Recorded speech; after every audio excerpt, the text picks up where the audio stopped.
მადლობა ღმერთს იმისათვის, რომ მოგვეცა სულიერი და ფიზიკური ძალები, აგვესულებინა სულის მოსახსენებელი დიდი პანაშვიდი და მოგვეხსენებინა ჩვენი ამ წუთის სოფლიდან მარადიულობაში გადანაცვლებული ადამიანთა სულები. ქრისტიანი ადამიანი საოცარი არის, რომ შეუძლია მას თავისი სარწმუნოებით ერთმანეთთან გაერთიანოს დედამიწა და მარადიული ცხოვრება. შეხედავ ადამიანს, ქრისტიან ადამიანს და არ გეშინია გარდაცვალებისა. შეხედავ ქრისტიან მორწმუნე ადამიანს და შიში არ გაქვს ამ წუთის სოფლის სივერაგისა. შეხედავ მართლმორწმუნე ქრისტიან ადამიანს და სიხარული გაგაჩნია მიუხედავად იმისა, რომ შეიძლება ტკივილი და განსაცდელი კონდეს ადამიანს ცხოვრებაში. ეს არის ის მარილი, რომელიც ამ წუთის სოფელს აკლია. ჩვენ ქრისტიანმა ადამიანებმა, ვინც ეკლესიაში დავდივართ, დავივიწყეთ, რომ ვიცოდეთ, რომ ვინანი ვართ ჩვენ და რისთვის ვართ მოწოდებულები. ჩვენ ძალიან ესე იგი მაღალი რამისთვის ვართ მოწოდებულები, ჩვენ სიწმინდისთვის ვართ მოწოდებულები, ჩვენ ქრისტიანობისთვის ვართ მოწოდებულები და ამიტომ ამას წინათ ერთმა ადამიანმა თქვა და ძალიან მომეწონა ეს ნათქვამი და მე თქვენ გეტყვით, რომ გახსოვთ სოფელში არიან ხოლმე შეძლებული ოჯახები, თქვათ, ძალიან დიდი შეძლებული ოჯახები და მათგან გამოსული ბავშვები და ჩვენგან გასული, უბრალო ოჯახებიდან გასული ბავშვები, უბრალოს გულისხმობ მატერიალური კუთხით, გასული ბავშვები ხშირად გვინახავს, რომ ეს მილიონერი შვილი პატარა ამ უბრალო ოჯახიდან გასულ შვილს პურს ართმევს, მომეცი პური, ხო? არა და ნახეთ როგორ არის მას გააზრებული არა აქ რამხელა ქონება გააჩნია, ხო? და ის სხვას არ უნდა დაძდევდეს რამის წასართმევად. ჩვენც ესე ვართ. ჩვენ ამ წუთის სოფელში, ისე იგი ხანვის რამე გვინდა რომ წავართვათ ამ წუთის სოფლის რამე მივიტაცოთ, ის გვინდა, ეს გვინდა, რაღაცა მოკლედ ერთ ამბავში ვართ და არა და ერთადერთ რამეშია რომ და გავიხსენოთ ჩვენ რომ სხვა რამისთვის ვართ.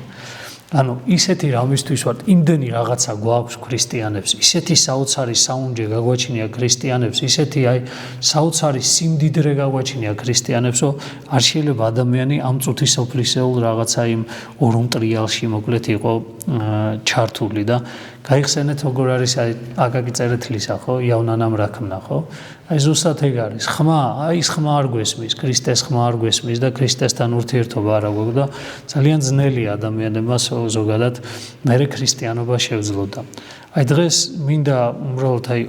მხოლოდ ორ საკითხზე გავამახვილო ყურადღება თქვენი, რომ რატომ ხდება ეს. მე გეტყვით, რომ ჩვენში არის მრავალი დაფარული ცოდვა. დაფარული შეიძლება ადამიანის შეგნებულათაც ფარავდეს, უბრალოდ არის ესეთი მომენტი, მაგრამ ამას უფრო ეს მძიმე ცოდვებთან არის დაკავშირებული და ეს სხვა არის, დღეს სხვა რამეზე მინდა საუბარი, დაფარული ცოდვა სხვა რაღაცაა, რომელსაც ადამიანი ფარავს, რაღაცა გარკვეულწილად თავის ცხოვრებაში მომხდარი, მინდა გითხრათ, ესეც მისი ცხოვრებაა, არ შეიძლება ამის გამო ადამიანი გარკვეულწილად რაღაცა განიკითხავდე და რაღაცა ეს მისი ცხოვრებაა, როცა შეძლებს, როცა უფალი გაუხსნის მას ამ გულის კარს და ის მზად იქნება ამის აღიარებისთვის, ღმერთი არის მისი პატრონი და ის შეძლებს ამას, მაგრამ მე გეტყვით ერთ რამეს, რომ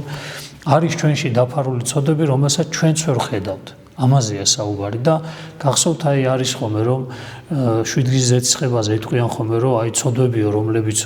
ესე იგი მიტევება ცოდვებისა, რომელიც ჩვენ აღარ გვახსოვსო და არ ხსოვნის ცოდვები კი არ არის ესენი. ეს არის ცოდვები, რომელსაც ადამიანი თვითონ ვერ ხედავს. და ის მადლი, სულიწმინდის მადლი, რომელიც შემდეგ მოქმედებს, ისე იგი უხილავად მოქმედებს ადამიანში, ზუსტად ადამიანი,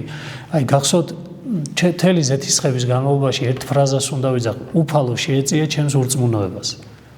ანუ უშველე ჩემს ურწმუნოებას, ანუ შეეწიე ჩემს ურწმუნოებას, ესე უნდა იყოს და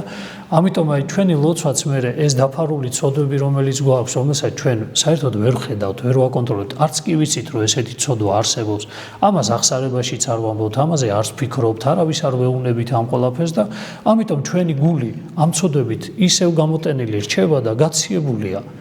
ანუ ადამიანს არ შეუძლია, ადამიანს არ შეუძლია, რომ ისე იგი ადგილიდან დაიძრა, სულიერად, ფიზიკურად კი შეიძლება შეძლოს სხვადასხვა რამ, მაგრამ ის რომ სული გახდეს ღმერთთან მოსაუბრე, სულს მოსწყურდეს ღმერთთან ურთიერთობა, აი სულიწმინდის ნიჭები, აი რომელიც ანუ მე გუშინ დავწერე სოციალურ ქსელში, აი თქვენ სულა გადაამოწმოთ საკუთარი თავი, ანუ უკვე დღეს როგორ არის, გიხარიათ თუ არა ღმერთთან ურთიერთობა, ანუ ცოტა მრისხველობითი ნაწილი დაიძლია თუ არა, აი ყველასთან თითქოს როგორ ხარ იცი, აპატია ყველას, აი პირველ კვირაში რაღაც დაძაბული იყავი, შემდეგ თითქოს რაღაცა ისე იგი უკეთესად გახდა ადამიანი, ანუ შინაგანად სიმშვიდე გვეგზავნა და ანუ აი ეს რაღაცები არ ხდება ჩვენ ცხოვრებაში და რატომ არ ხდება? იმიტომ რომ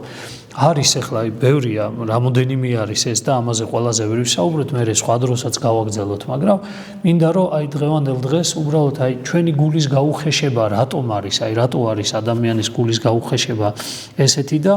ისე იგი აი თვითონაც ვერ იზრდება სარწმუნოებაში, ამაზე თვითონაც ნერვიულობს ადამიანი, რაღაცა გახედავს და საუბრობენ ადამიანები რაღაცა სარწმუნოებაზე, საუბრობენ რაღაცა სიღრმეებზე სარწმუნოებისა, მის გულს ეს არასოდეს არ შეხებია, მის გულს ანუ ეს არასოდეს არ განუცდია, რაღაცა წლები ადამიანი ტაძარში დადის, იქ 2-3 წელი ვიღაცა დაიწყო სიარული და უბრალოდ სწორი მიმართულება ნახა ქრისტესთან შეხვედრისა და ის უკვე გარკვეულწილად წარემატა თავის სარწმუნოებაში, ვიღაცა წლებია არის და ეს არ უგრძნია ეს რაღაცა წლებია და ქრისტესთან ერთობა და ის შინაგანი რაღაცა ის არ უგრძნია და ამიტომ რაღაცა თითქოს ადამიანი ჭმუნვაშია, რაღაცა ეჭვები შემოდის და აი ეს დაფარული ცოდვები რომელიც მე ადამიანში არის, მაგრამ ნახეთ როგორ არის ადამიანი მაინც მორწმუნეობას თავის თავს, ანუ კი არ აღიარებს. უბრალოდ იცი მორწმუნეა, ხო მორწმუნე ადამიანი, მორწმუნეა და ეს კი არა გარეთაც ადამიანებს რო უთხრა, რომლებიც საერთოდ ეკლესიასთან შეხება არ აქვთ, ანუ ისე იგი ქრისტეს შესახებ არც არასოდეს არსმენია, მაგრამ თავარია მონათლულები არიან, ეს ადამიანებს იძახიან რომ მორწმუნეები არიან. აბა მიდი შეედავები რამეს, ვერ შეედავები, ანუ ეთყვი რამეს, ნუ მორწმუნე ადამიანი თვითონ თავისებურად გარკვეულწილად რაღაცა სარწმუნოება გააჩნია მოკლედ და აი ეს არის მოკლედ ისე იგი დაფარული ცოდვების ბრალი, რომელსაც ადამიანი კიდევ იძახი ორი დაფარული ცოდვა არსებობს, შეგნებული დაფარული ცოდვა, რომელსაც ადამიანი მალავს, ფარავს და რომელიც მერე ანუ თვითონვე აწვალებს ადამიანს და არ აძლევს საშუალებას მის სინდის მოკლედ ღმერთთან გულწრფელი ურთიერთობისა, იმიტომ რომ ამას ჯანსაღი სინანული ჭირდება. კიდევ ვიძახი, ეს არ არის აუცილებელი, ეს ბოლო ის არის რომ მიხვიდე სასულიერო პირთანაც აღიარო, რა თქმა უნდა ეს საჭიროა შენივე განკურნებისთვის და მიხვდები ამას, ოდესაც შენ აღიარებ ამას,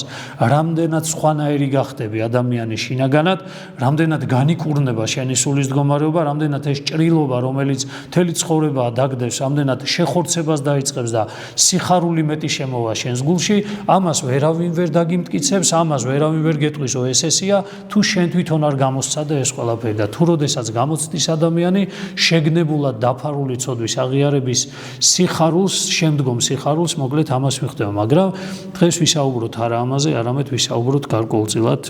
ჩვენს დაფარულ, ესე რომ ვთქვა, ჩვენც რო ვერ ხედავთ ამ ცოდვაზე. პირველი მე მინდა გითხრათ, რამდენადაც არ გინდა გაგიკვირდეთ, ეს არის მცირედ მორწმუნეობა.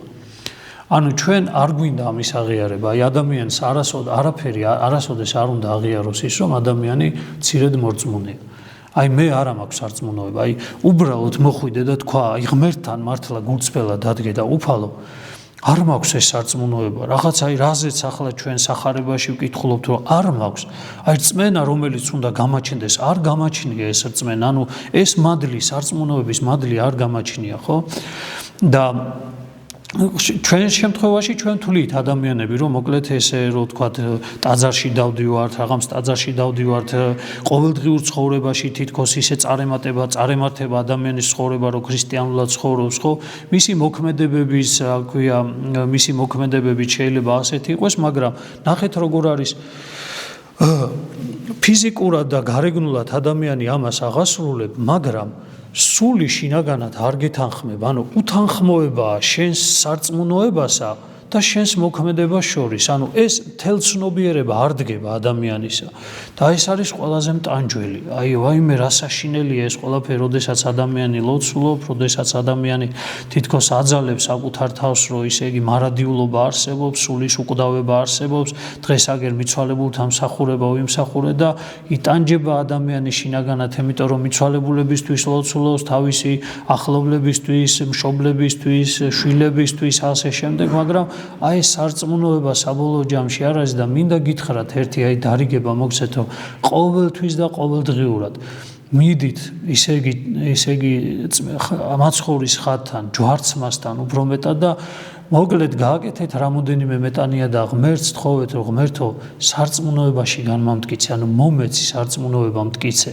ანუ არ მაქვს მე სარწმუნოება არ არის ჩემი სარწმუნოება ის რომელიც შეიძლება მაცხოვრებელი იყოს ამიტომ ყოველდღიურად მოკლედ შეეცადეთ აღასრულოთ ეს ყველაფერი ესეთი ადამიანს მოკლედ აკავშირებს როგორ რაღაცა მე ჩვენ აი როდესაც ადამიანს სარწმუნოება მყარი არ აქვს ახასიათებს რა გარეგნულად კი ადამიანი იძახის რომ აი ყველაფერი ღვთის წყალობით არის და ყველაფერი ღვთის შეწევნით არის და ღმერთი სულ ღმერთი აკერია ადამიანს პირზე აკერია ღმერთი მაგრამ ადამიანი მეტად თავის ძალისხმევაზე აი რაც არ უნდა იცოდეთ აი რაც არ უნდა ეს სამწუხარო იყოს რომ რასაც ეხლა ვიტყვით ადამიანის საკუთარ ესე რომ ვთქვათ ნიჭზე და საკუთარ ქმედებებზე და საკუთარ ესე რომ ვთქვათ კავშირებზე უფრო მეტად არის დამყარებული ვიდრე ღმერთზე ასეთი ადამიანი ყოველთვის აი ხასიათდება იმით რომ სულ დრტვინავს და სულ როგორ გითხრათ წუხს ხვალინდელი დღისთვის რა იქნება ხვალინდელ დღეს აი როდესაც თქვენ თავს დააკვირდებით რომ აი წუხილი გაქვთ ნერვიულობთ იმაზე რომ ხვალ რა იქნება როგორ იქნება გახსოვდეთ ეს არის აი ის დაფარული ურწმუნოება რომელიც ჩვენში არის ანუ მოვა თუ არა ფიქრი საკუთარ თავში რომ აი ხვალინდელი დღე ზეგინდელი დღე ანუ ამაზე ისე იგი ნერვიულობა შფოთი შემოდის თუ არა ადამიანში გახსოვდეთ რომ ეს არის ნიშანი იმისა რომ ჩვენში არის რაც არ უნდა შენ თქვა აი ნახეთ მე ტაძარში დავდივარ ეკლესიაში დავდივარ ვასრულებ ყველაფერს ახსარებას ვამბობ ზიარებას ყველაფერი მაგრამ ეს ყველაფერი გარეგნული ფორმებია და სულში არსებული მდგომარეობა არის ხასიათდებარეთი პირველი მე ჩემ თავზე ვარ ამასაც რო ვაკეთებ ჩემ ძალებზე ჩემს ისე იგი გამჭრიახობაზე ჩემს მოკლედ სხვადასხვა ნიჭებზე ვარ დამოკიდებული ჩემს კავშირებზე ესე რომ ვთქვათ ვარ დამოკიდებული და მას ანუ ესე რომ ვთქვათ მასზე ვარ დაყრდნობილი და მეორე ყველაზე მთავარი რომ ასეთი ადამიანი რომელიც საკუთარ თავზეა დაყრდნობილი მასში სარწმუნოება არ არის და ეს ვლინდება იმაში რომ ის აუცილებლად ხვალინდელ დღეზე საშინლად ნერვიულობს აი რა იქნება ხვალ რა იქნება ჩემს თავს რა იქნება იმის თავს ოჯახის თავს ისე იგი რა იქნება ქვეყანაში რა იქნება სამყაროში რაღაც ანუ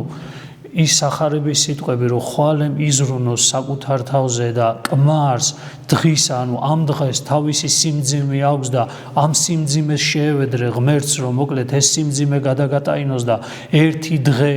ადამიანმა მოკლედ ღვთის სადიდებლად გალიო აი ეს არა აქვს ადამიანს ანუ მცირედ მორწმუნეობა რომელიც ძალიან ძნელი დასანახია ადამიანში და ჩვენ მაინც ვეჭიდავებით საკუთარ თავს ვართ რომ ვართ მორწმუნოები მოკლედ აი მოკლებული ადამიანი ღვთის განგებას, ღვთის ნებას, ღმერთზე მინდობას. ანუ აი უფალო იყოს ნებაშენი. იყოს ნებაშენი. ამას ხშირად ადამიანი იძახის რომ იყოს ნებაშენი, ამოუჩვენოშიც იძახის ამას, მაგრამ მაინც ეს სული არ მიყვება ამას. აი მაგის თქმა მინდა რომ ჩვენ ლოცულობთ, ჩვენ წმინდა სიტყვებს ვეძახით, წმინდა ტექსტებს ვიმეორებთ, ჩვენ ვკითხულობთ რაღაცებს, მაგრამ ჩვენი სული არ მიყვება აი ამ ტექსტებს, არ მიყვება ამას და ამიტომ ჩვენ აი ამაზე ძალიან გულხურვალე ლოცვა, ანუ უნდა ვეცადოთ, რომ ღმერთს ვთხოვოთ, ღმერთო, შეეწიე გევედრები ჩემს ურწმუნოებას ყოველ დღე, ყველაზე მთავარი აღსარებაშიც კი, თქვენი რო ვიყო აღსარებაშიც კი, პირველი ზუსტად აი ამას ვიტყოდი, რომ აღიარება იმისა, რომ ჩვენი სარწმუნოება არ არის ის სარწმუნოება, რომელიც უნდა გამაჩნდეს. ღმერთო, ანუ შემინდე ჩემი მცირედ მორწმუნეობა, მაპატიე ჩემი გულციობა ამ სარწმუნოებაში, მაპატიე რომ ისე იგი შენდობას ვითხოვ, რომ არ არის ჩემი სარწმუნოება ისეთი, როგორცაც მოკლედ ითხოვ შენ ქრისტიანი ადამიანებისაგან და ამიტომ ეს მდგომარეობა ისე იგი ეს მდგომარეობა ნახეთ როგორ არის აი დღეს ბევრს ლაპარაკობენ ხო ეკლესიაში რომ აი რაღაცა პრობლემა გაჩნდა ზოგადად ეკლესიურ ცხოვრებაში ისე იგი საქმეებსა და სარწმუნოებას შორის და აი გეტყვით ამას აი ისე იგი იმდენად როგორ რაღაცა გითხრათ იცი აი დიაგნოზი შემიძლია გითხრათ რა დიაგნოზი არის ესა რა როდესაც ადამიანის მდგომარეობა ანუ სარწმუნოებრივი მდგომარეობა არის ტვინში და გონებაში და არ არის მის გულში და მის საქმეებში ანუ თუ კი ადამიანი გულით ანუ გულშია ჩასული და გულით არის ქრისტიანი შეუძლებელია ის გულიდან გამომდინარე არ მოქმედებდეს როდესაც შენი სარწმუნოება აი აქ არის გაჭედილი როდესაც თავში და ტვინშია და შენ მხოლოდ ადამიანი ქრისტიანობაზე უბრალოდ შენივე გაგებით შენივე ძალებით ცდილობ ილაპარაკო რაღაცები საუბრო ისინი თუნდაც რაღაცა თეოლოგიაზე ილაპარაკო სხვადასხვა რამეზე ილაპარაკო ეს არ არის აი კიდევ გავიხსენებ ამას რა საოცარი არის ეს ფილმი აი მამაპაისის ფილმი რომ გახსოვთ რას ეუნება რომ სარწმუნო მამაპაის თავის ძმას ეუნება სარწმუნოებაში ორჯერ ორი ყოველთვის 4 არ არისო რა საოცარი ნათქვამია და მე რა თქვა ერთხელ ვაბაქენი ისე რომ ლოგიკის გარეშე ანუ შენი ტვინის ანუ ესე რაციოს გარეშე უბრალოდ გულით იფიქრე და ესო შესაძლებელიაო აი ეს ძმა ეუნება რომ განა ეს შესაძლებელია და კიო შესაძლებელია ესო ანუ გულით ფიქრი ანუ გულით მოქმედება და აი როდესაც ქრისტიანი ადამიანი ზუსტად არა მხოლოდ ამ რაციოს ანუ ორჯერ ორი 4-ია და არა მხოლოდ ლოგიკურ მსჯელობამდე დაიყვანს იმ სარწმუნოებრივ საკითხებს არამედ გულში რაც თავარია გულში ჩაუშვებს და ადამიანის გული ანუ სული ხდება მორწმუნე მაშინ ის გული და სული თვითონვე კარნახობს ადამიანს რა უნდა იმოქმედოს აი უკვე სარწმუნოება და საქმე ანუ სარწმუნოება რო საქმეთა გარეშე მკვდარია და ისე იგი საქმეების სარწმუნოების გარეშე ფუჭიროა აი ეს ამას მაშინ გრძნობს ადამიანი და ჩვენ უბრალოდ ლაპარაკობთ რაზე იცი ადამიანები ლაპარაკობთ რომელთაც ჩვენს გულს სარწმუნოება არ შეხებია ამის აღიარებაც კი არ გვინდა ვაღიაროთ რომ საერთოდ ურწმუნოები ვართ არ გვინდა ვაღიაროთ რომ ჩვენი სარწმუნოება არ არის მტკიცე და მყარე არ არის გულისმიერი ანუ ისეთი როგორიც მამებს ჰქონდათ არ არის ჩვენი სარწმუნოება ისეთი რომ ჩვენი გული ანუ რომელიც ანუ ღმერთის დამკვიდრების ადგილია, სადაც სასუფეველის ცხოვრება აღესრულება, სადაც მარადიულობის რწმენა ინერგება, სადაც მკვიდრდება მარადიულობის ისე იგი რწმენა, ეს არა აქვს ადამიანს და გამომდინარე აქედან არც იცის რა არის და არც იცის სამოთხეში, როდესაც უთხრა ინაყოფიერე და გამრავლდი, ანუ შემოღობე და მოუარე, ანუ ის რომ ადამიანს თან ქმედება ჭირდება სულიერი სარწმუნოებიდან გამომდინარე ღმერთში ჭრეტა და ღმერთში ყოფნა და ამავე დროს სხვადასხვა საქმიანობა რა თქმა უნდა სულიერი საქმე, მერე გონებრივი საქმე და ასევე ფიზიკური საქმეც არის საჭირო. ამას ვერ ხვდება ადამიანი, ვერც მიახვედრებ და დღეს ოდესაც ადამიანები დაობენ ამის შესახებ, რომ აი ისე იგი რწმენა და საქმე და სახარებიდან მოყავთ ეს კარგია, კი ბატონო, მაგრამ ეს არ გაცდება ამ ინტელექტუალურ დავას. ესე იყო ყოველთვის მთელი ეკლესიის ცხოვრების მანძილზე, ანუ ისინი იტყოდნენ აი ბიბლიაში ესე წერია ამ ნაწილში, ის ამოგლეჯილად იმას იტყოდა, ეს ამას იტყოდა და ერთადერთი რითიც ეს ყველაფერი გადამოწმდებოდა ხოლმე რითი იყო იცით აი მორწმუნე მართლა გულით მორწმუნე ადამიანი რომელსაც ქრისტეში ჰქონდა ერთობა და აი გულიდან ამოსული სიტყვები იტყოდა რომ იცი რა შეუძლებელია ადამიანს რწმენა ჰქონდეს და ეს რწმენა საქმეებით არ გამომდის იმიტომ რომ ეს გული რომელიც ქრისტესთან არის შეუძლებელია მიმღები დამტევი და გამცემი არ იყოს და ეს არის შრომა სხვადასხვაგვარი შრომა არ არის აუცილებელი, შეიძლება ვიღაცა ფიქრობს, რომ რაღაცა ისე იგი ფიზიკურად უნდა იშრომოს. შრომა ქვია ამას, სულიერი შრომა ქვია ამას, ცნებების აღსრულებას ქვია სულიერი ჩვენგან ნაშრომი, ანუ შრომა. შეუძლებელია ადამიანმა გულის უყვარდეს ქრისტე და მასთან მისვლა არ გინდოდეს და მისვლა კიდე ქრისტესთან შეუძლებელია შრომის გარეშე, შინაგანი განწმენდისა და მუდმივი, ისე იგი ასკეტური შრომის გარეშე, ლოცვისა, მუხლდრეკისა, ისე იგი მუდმივი, ესე რომ ვთქვათ, წმინდა წერილში წვდომის გარეშე შეუძლებელია ეს ყველაფერი. ამიტომ აი დღეს მხოლოდ ამ ერთზე ვისაუბროთ, რომ დიდად აღარ გადაგღალოთ, გვახსოვდეს, ჩემო მეგობრებო, ძალიან რთული პერიოდი მოდის. ხედავთ თქვენ, რომ ყველაფერი თავისთავად ისე აწყობილი, რომ 2-3 წლის უკან ამაზე რო გესაუბრა, ისე იგი დაგცინებდნენ, მაგრამ ისე აეწყო ეს ყველაფერი, ისე ბიბლიურად მიდის ეს ყველაფერი, ესე რომ ვთქვათ, სახარებისეულად და წმინდა წერილს მიყვება ეს ყველაფერი, რომ ესე იგი ადამიანს მეტი სასწაული არაფერი არ გინდა, უნდა ახედო უბრალოდ ღმერთს მაღლა და თქვა მადლობა ღმერთო. დღეს არის უბრალოდ სარწმუნოების უტყუარობაში დამტკიცების, ანუ ქრისტიანობის როგორც ქრისტიანობის მართლმადიდებლობის, როგორც ესე იგი ერთადერთი მაცხონებელი მოკლედ სწავლების შესახებ,